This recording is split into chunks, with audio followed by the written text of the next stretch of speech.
On poursuit dans une discussion sur l'inclusion. Pendant les mois de février, c'est vraiment un sujet qui me tient beaucoup trop à cœur, de comment mélanger ces deux sujets en fait qui me passionnent autant, que ce soit l'inclusion, la diversité, mais également la communication, comme on vous en parle souvent ici à Déquadir. Bienvenue à Déquadir, je m'appelle Ingrid Cabezas et aujourd'hui, on a un sujet assez, en fait, que j'ai appréhendé de traiter et je pense que la personne qui va nous accompagner aujourd'hui est la personne idéale pour parler de ça. De quoi à dire? Nous avons tous de quoi à dire. De quoi à dire? Tout le monde a quelque chose à dire. Mais bien sûr que oui. Tout le monde a quelque chose à dire. Tout le monde a quelque chose à dire. En vrai, je pense aussi que nous avons tous de quoi à dire. Nous avons tous de quoi à dire. Tout le monde a quelque chose à dire.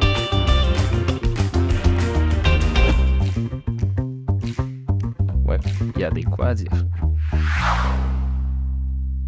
Comme je l'ai dit tout à l'heure, l'inclusion, c'est un mot qui peut faire peur à plusieurs personnes. On va parler également des performativités, mais on va bien comme passer à travers ces deux mots et comment on peut inclure la communication dans tout ça afin de bien exprimer nos idées, nos opinions, de bien comprendre l'autre et de bien écouter surtout les autres. Donc, pour ça, j'ai l'immense plaisir d'accueillir un cher ami de quand même assez longue date, quelqu'un qui est super impliqué dans la communauté francophone en Ontario, Marcel Morin, directeur général de la Maison de la Francophonie. Bonjour. En fait, avant de poursuivre, j'aimerais t'inviter à te présenter, dire aux gens qui te connaissent peut-être un peu moins qui est Marcel Morin et c'est quoi la Maison de la Francophonie. Alors, Marcel Morin, direction générale de la Maison de la Francophonie d'Ottawa. La Maison, c'est un centre communautaire avant tout.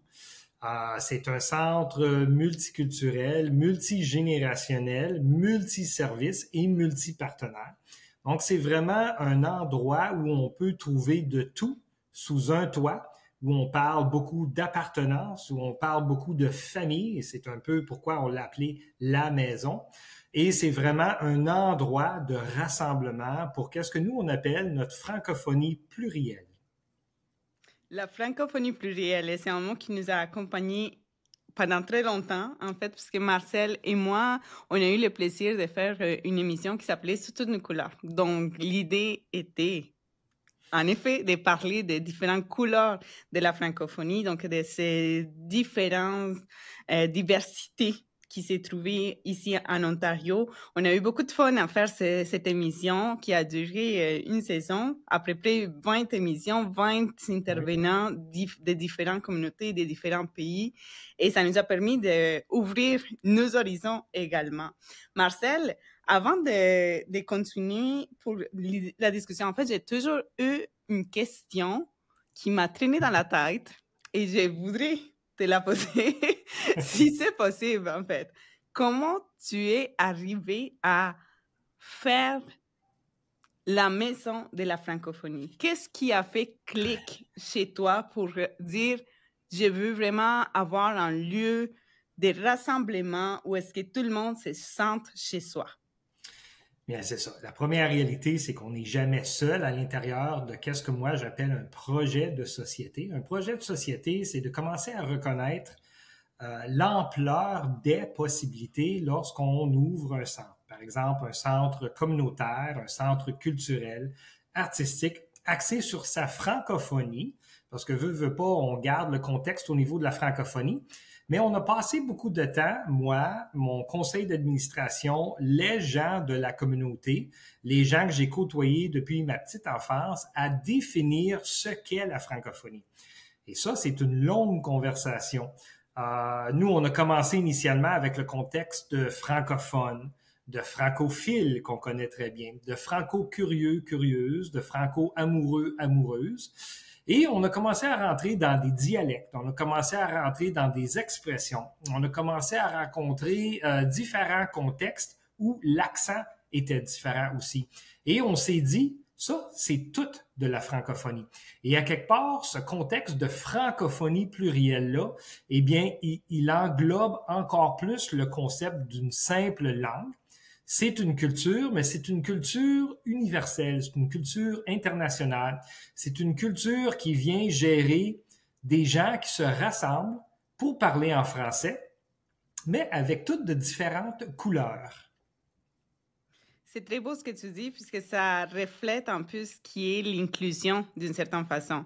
Pour moi, l'inclusion ou la diversité comme telle, c'est en fait tout un mélange de couleurs, puis j'aime bien faire les parallèles avec la saison d'automne, puisqu'il y a tellement de couleurs dans les arbres, il y a tellement de différentes feuilles, différentes tonalités, mais c'est ça qui fait la beauté justement de l'automne. Et c'est un peu ça la société. Alors, à la Maison de la francophonie, je trouve que tu le fais très bien avec, évidemment, en aide de ton conseil d'administration, mais c'est le fun, en fait, de pouvoir trouver des organismes qui arrivent à le faire sans sentir que c'est forcé. Parce que souvent, en inclusion ou quand on parle de diversité également, évidemment, il y a plein de politiques de diversité, d'équité, d'inclusion. Depuis des années, en fait, il y a plusieurs communautés qui se battent pour les droits, pour se sentir égaux, équitables, en fait, pour avoir les mêmes droits. Et à la Maison de la francophonie, vous arrivez à le faire assez bien. Est-ce que c'est difficile d'arriver à le faire sans tomber dans ces concepts de performativité, dans ces concepts de il faut cocher des cases pour pouvoir avoir, mettons, une subvention, pour pouvoir avoir un organisme qui tient depuis plus de 5 ans, par exemple? C'est ça. Donc, la réalité à ce niveau-là, elle est complexe et elle est surtout basée sur des conversations.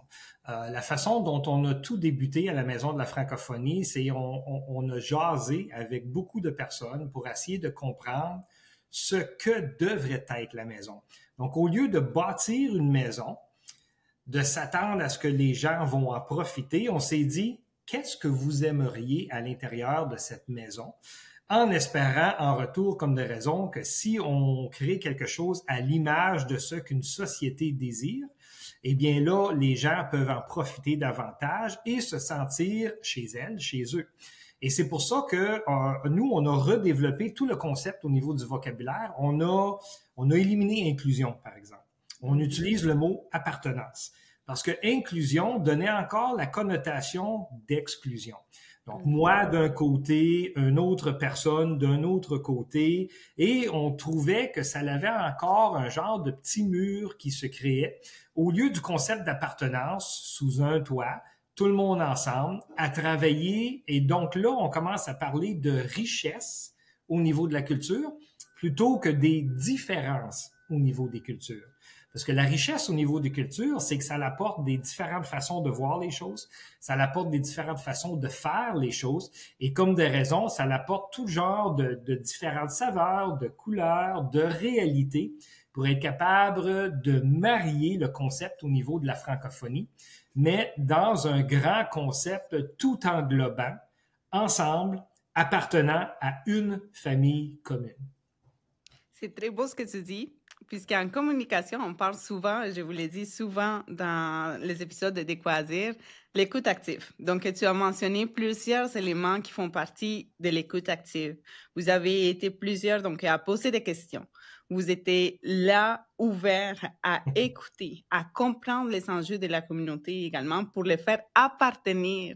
Et j'adore ces distinctions et ces différences que tu nous fais, Marcel, puisque c'est très important, effectivement. Il y a plusieurs mots qu'on utilise quand on parle de diversité, quand on parle des différentes communautés, quand on cherche à les faire s'identifier, mettons, avec nous, avec nos projets, qu'il faut faire quand même attention pour ne pas se faire sentir à part ou pas les inclure.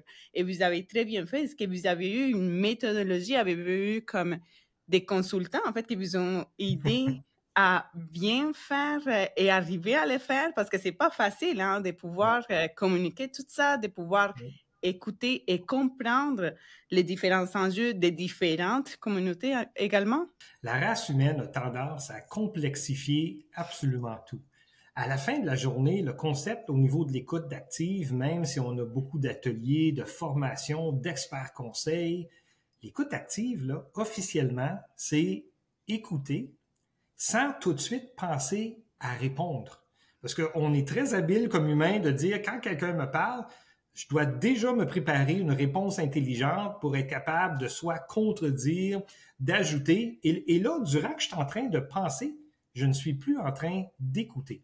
Donc, le concept au niveau de l'écoute active, même s'il y a tout genre de stratégie, c'est vraiment d'écouter et d'essayer de comprendre ce que la personne devant nous tente de nous dire.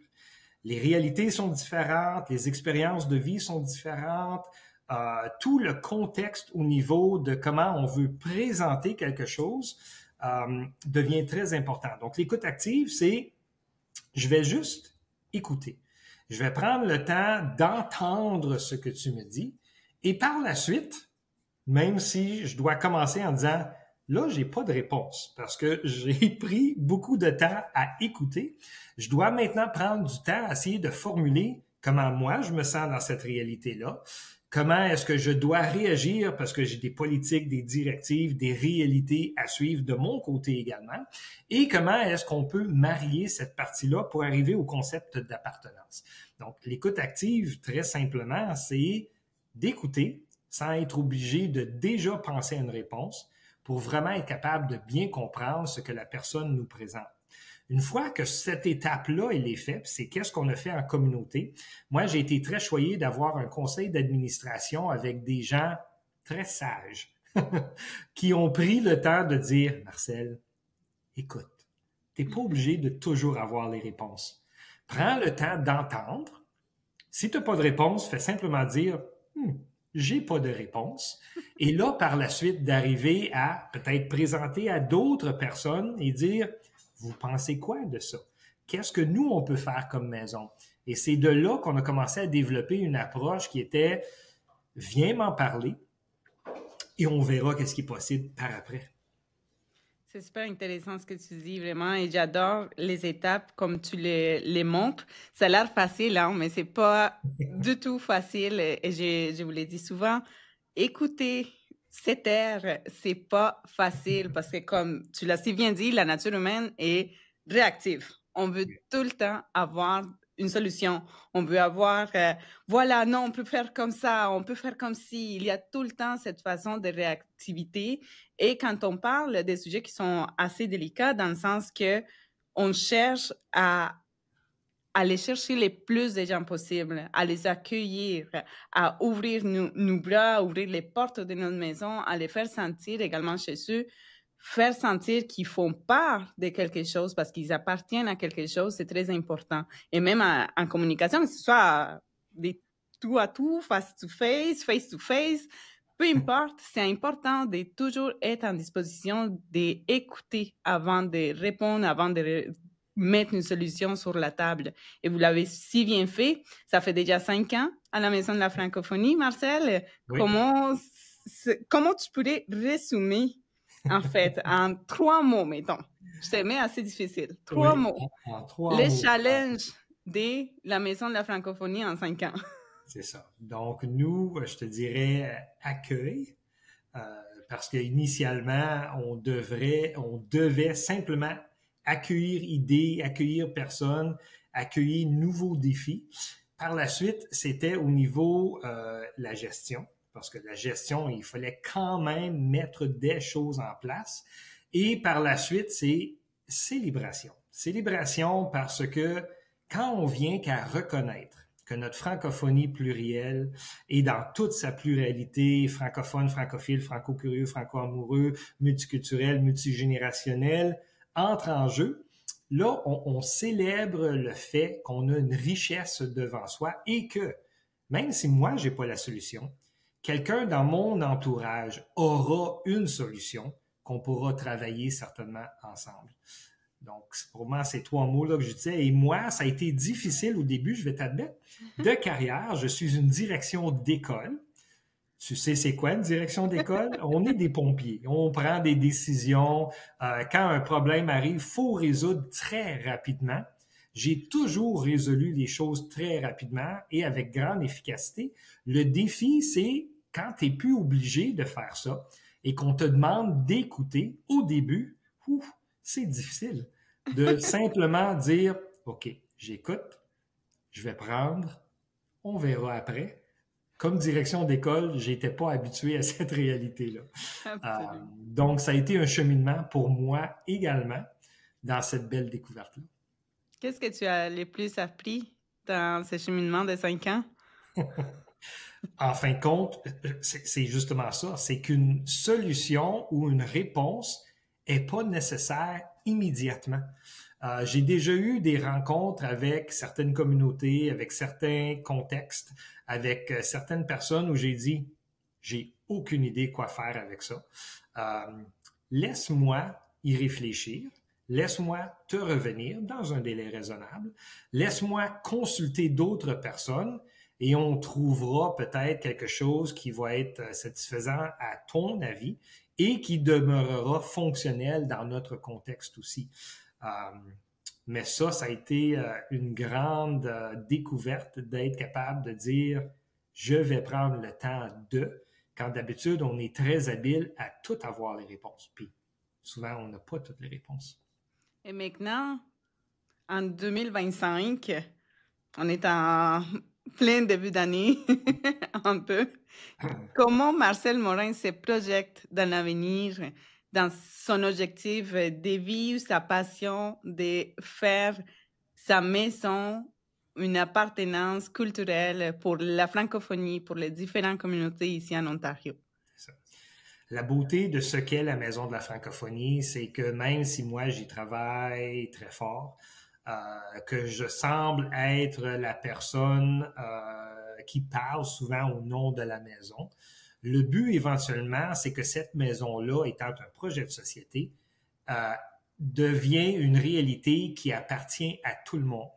Quand monsieur, madame, tout le monde commencera à dire « à ma maison, je », et ce n'est plus Marcel qui a ce discours-là, on aura acquis une réalité où c'est pas une entreprise, c'est pas une institution, c'est vraiment une maison qui appartient à tout le monde et tout le monde se l'approprie, d'où le concept de l'appartenance. Quand tout le monde va être capable de bien s'approprier de sa maison et de dire « chez moi, je », là, on aura un bel acquis. En attendant, je continue à travailler sur cette réalité-là. Probablement encore pour quelques années, mais on veut vraiment arriver à ce que cette maison-là appartienne à tout le monde, puis qu'il y a des entités qui en font la gestion, certes, pour être capable de garder cette efficacité-là, mais que la maison elle-même appartienne à cette francophonie plurielle dans sa grande entité. Merci Marcel, vraiment pour tes conseils, pour tes mots, pour vraiment nous expliquer, ou nous partager plutôt ta vision de la Maison de la francophonie, un lieu qui est là, ouvert, disponible pour tout le monde. Pour finaliser, as-tu quelque chose d'autre à ajouter, quelque chose d'autre à dire dans ce podcast? Bien, encore là, la meilleure façon de pouvoir bien travailler ensemble, de bien collaborer ensemble, c'est certainement l'écoute. On l'a mentionné tantôt et je dirais que l'écoute, c'est pas une question d'âge. J'ai appris dernièrement et grâce à ma propre fille, l'importance d'écouter à tout le monde, enfants, aînés, professionnels, non professionnels, dans des contextes qui viennent allumer différentes perspectives, différentes perceptions de comment on peut bien avancer pour faire réussir un projet de société. Merci beaucoup, Marcel. Je pourrais ajouter que, en parlant des communications, comme vous avez, quand on veut parler de vraie appartenance, si on enlève le mot inclusion, ça vient vraiment de la communication. Une communication qui est sincère, comme Marcel l'a dit, donc l'écoute active, d'être ouvert aux échanges quotidiens, à tous les jours.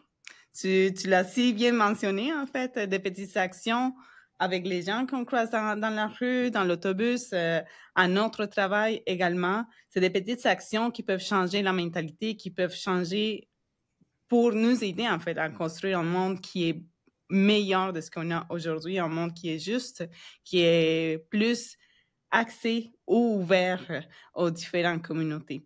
Merci, Marcel, pour ton temps. Merci beaucoup de faire partie de cette spéciale de quoi à dire. Et on se retrouve à la semaine prochaine, donc dans un autre épisode. Je m'appelle Ingrid Cabezas. Je vous invite à suivre Marcel Morin sur les différents médias sociaux, également la Maison de la Francophonie si vous voulez faire partie des différentes activités qui sont en cours cette année ou bref, toujours, parce qu'il y a beaucoup d'activités, beaucoup de mouvements. Les médias sociaux sont juste ici en bas et on se dit à la semaine prochaine. Bye bye. Merci.